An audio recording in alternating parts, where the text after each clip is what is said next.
Good morning. We are about to throw on a brisket that I have cut in half essentially. Just went straight down the fat line in the middle and filleted. I like to do this with these briskets. That way I get two smaller cuts and I get a little bit better smoke on the brisket. So quickly, got the controller set at 225. We're right at 250 on that one. This one's showing 235. And the probe on the unit on the Spider grill is 252. 246 on the, and that's, my probes are just stuck in right here inside. All right, so I think the best thing that I've seen so far is I'm just gonna pull the lid off, and then if I need to spritz or whatever, I can open this. So I'm gonna go ahead, pull the lid off. I'll show you how I've got my fire arranged real quick. Okay, and I've got a big water pan in there, but I have this deflector, you can kind of see it in there. And I started my fire right there, and I've got charcoal all around the outside edge of that deflector ring. So I'm gonna go ahead and throw this on and get this cook started. All right, so I've got my two brisket halves in there, and then of course the blower's going, so I need to get this closed up. Get a little flame going. Let's put that out. That should come right back to temperature. We're over 300 here, and right here we're not at,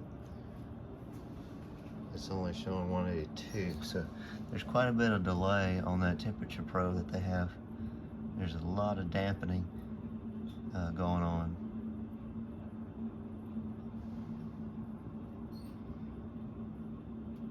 All right, we're gonna get this cooked and I'll bring you back in a little while. I want to show this part of the brisket. So we got pretty good charring on there. Still got plenty of juices in there. Actually, I put bacon on top so it dripped down on it. This is the non-fat side. I had the fat side on top first for about 4 hours, then I just flipped it just to kind of render down some more. And that's what we're looking at right there. I'm gonna go ahead and wrap it up, squirt it down, wrap it up.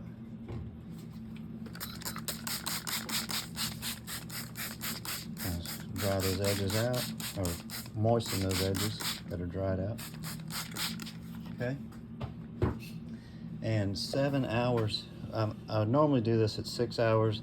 It looked like it still had some light spots, so I wanted to let it go a little longer. I'm sure the flavor is going to be there, but I just wanted it to get a little bit darker.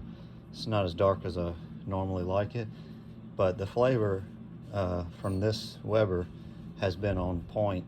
All right, and here is number 2. Get a pretty good bit of bark on there.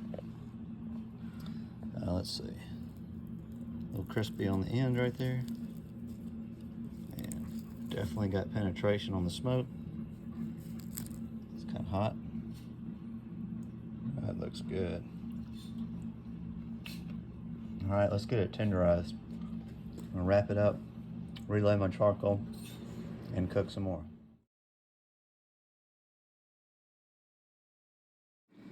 All right, just a quick video. So this is 7 hours. Got my pot there and my charcoal. I've got some wood still left back there. So we're right here, and that one's starting to light up. So I'm going to try to go ahead and lay some more charcoal in around this and get another ring. Okay, so I just reloaded everything. Just took the top off, went around again about the same way as I had it filled before.